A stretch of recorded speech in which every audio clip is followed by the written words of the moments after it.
Sejahat apa sih Pak Jokowi bagi PDI Perjuangan?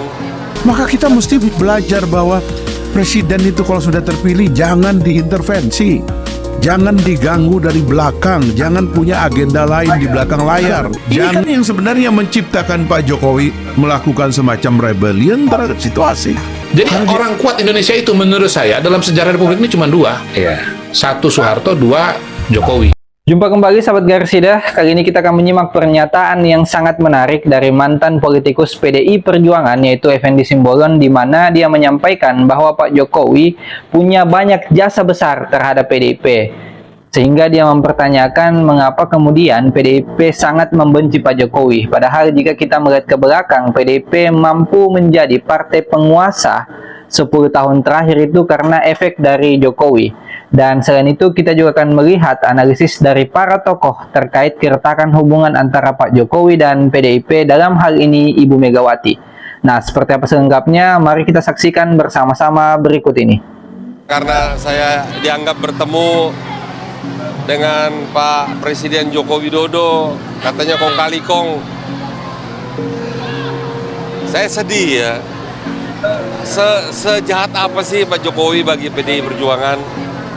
Ya, saya prihatin.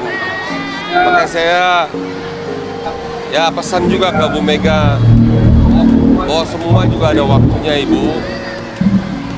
Gak usah terlalu kita ingin menghakimi orang lah. Betul. Ya, sadari juga bahwa Pak Jokowi juga banyak yang mencintai dan banyak jasanya bagi bangsa ini, dan juga banyak jasanya bagi partai PDI Perjuangan. Jadi itu saya kira pesan Natal pada Bu Megawati Soekarno Putri, biarlah damai sejahtera di hatimu dan berbaiklah dengan Pak Joko Widodo yang kau benci itu. Ya, terima kasih. Salam Natal. Natal Horas. Kenapa akhirnya Pak Jokowi berbeda paham dengan PDIP misalnya? Saya bisa menganalisisnya bukan karena kecenderungan pribadi, tapi karena adalah akibat daripada kita nggak menata sistem dengan baik. Misalnya Pak Jokowi dipilih rakyat, tapi kita tahu bahwa ada intervensi besar selama beliau memimpin dari belakang. Betul. Ada intervensi begitu besar dari PDIP. Iya. Dan itulah yang menciptakan mekanisme dalam diri Pak Jokowi untuk berpolitik yang tidak diketahui oleh partainya. Karena ada gangguan, Bang. Itu kalau kita ungkap secara lebih belak-belakan, nantilah kita tulis ini sebagai pelajaran politik. Maka kita mesti belajar bahwa presiden itu kalau sudah terpilih jangan diintervensi, jangan diganggu dari belakang, jangan punya agenda lain di belakang layar, jangan istilahnya tuh sendiri-sendiri. Ini presidensialisme, tidak ada kekuatan lain, cuman satu yang dipilih rakyat itu cuman 2 orang. Bahkan kalau dalam sistem Amerika itu wakilnya itu running mate, yang dipilih itu presidennya doang. Karena ini nanti cuma untuk ngebantuin, kan kira-kira gitu, Bang. Itu nggak boleh kita tawar-menawar, bikin dapur sendiri, bikin operasi sendiri, megang institusi dalam negara dimainkan sendiri dari belakang. Tidak boleh, Bang. Ini kan yang sebenarnya menciptakan Pak Jokowi melakukan semacam rebellion terhadap situasi. Karena dia tahu ini nggak baik gitu loh. Nah, yang begini-begini, Bang, harus kita introspeksi. Ada salahnya kita. Masa Pak Jokowi terus yang Betul. Jadi orang kuat Indonesia itu menurut saya dalam sejarah Republik ini cuma dua. Satu Soeharto, dua Jokowi. Pak Jokowi ini secara teori harusnya sudah lemdak. Seorang presiden di akhir masa jabatannya sudah mendapat sebutan lemdak atau orang yang sudah tidak memiliki pengaruh lagi. Pak Yusuf tidak melihat ini ada di Pak Jokowi. Tidak ada. He really stayed on. Pak Jokowi tidak perlu, Bang, menyampaikan kalimat verbal dukungin. Cukup dengan kerlingan mata. Kling. Pak Jokowi punya kemampuan untuk tetap berdiri kokoh.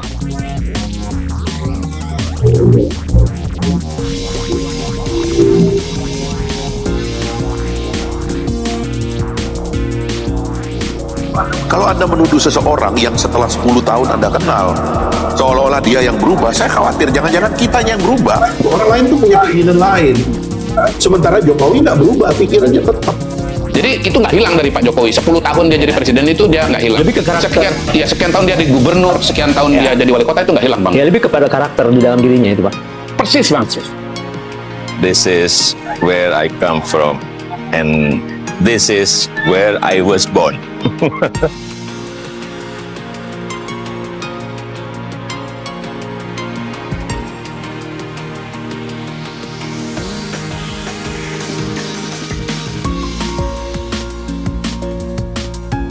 Pak Jokowi menjadi sosok tokoh yang dicintai oleh masyarakat. Perpecahan PDIP, kubu Puan versus Hasto, dendam yang terpendam sejak lama. Perpecahan antara PDIP kubu Puan Maharani dan PDIP kubu Hasto Kristianto ternyata sudah berlangsung setidaknya sejak 3 tahun lalu. Perpecahan antara Puan Maharani, kubu Puan Maharani dan kubu Hasto. Bambang Pacul merupakan orang dekat dan orang kepercayaan Puan Maharani. Bambang Pacul adalah orang dekat dan orang kepercayaan dari Puan Maharani. Saat itu, Bambang Pacul menginginkan agar Puan Maharani maju sebagai calon wakil presiden yang diusung PDIP. Seperti iklan teh botol sosro, siapapun calon presidennya, maka Puan Maharani adalah wakil presidennya. Tidak ada botol sosro, apapun bahasanya Puan Maharani wakilnya, siapapun calon presidennya bagi Pernyataan Bambang Pacul itu direspon oleh PDIP kubu Hasto dan kawan-kawan melalui Densi Regar yang menyebut bahwa ada usaha dari sebagian internal PDIP yang ingin menyingkirkan Ganjar Pranowo. PDIP kubu Hasto bersikukuh agar Ganjar Pranowo maju capres diusung PDIP. Dari sebagian internal PDI Perjuangan yang ingin menyingkirkan Ganjar Pranowo, Presiden 2024. Bahkan, Densi Regar mengungkit anekdot teh botol sosro yang dikemukakan oleh Bambang Pacul tentang Puan Maharani. Buat Bambang Pacul, Puan adalah teh botol sosro yang terkenal dengan iklannya. Apapun makanannya, minumnya teh botol sosro. Perseteruan di antara PDIP kubu Puan dan PDIP kubu Hasto ternyata masih berlanjut sampai saat ini. Kedua kubu itu sedang bersaing ketat dalam perebutan singgasana posisi strategis dalam Munas PDIP tahun 2025, termasuk berusaha mendapat simpati dari Ketum PDIP Megawati Soekarno Putri. Ini bukan negara milik keluarga tertentu. Kita semua cari kerja sendiri, bukan dibantu bapaknya. Jokowi presiden yang ketujuh datang misalnya kami di lumpur dan hutan rimba. Betul. Jokowi presiden yang kami cintai. Jokowi presiden yang dicintai oleh seluruh rakyat. Yang berada di pinggiran, di kawasan perbatasan, di pulau-pulau terdepan, di kawasan terisolir, merasakan hadirnya negara. Kita juga ingin hadir di antara bangsa-bangsa dengan kehormatan, dengan martabat, dengan harga diri.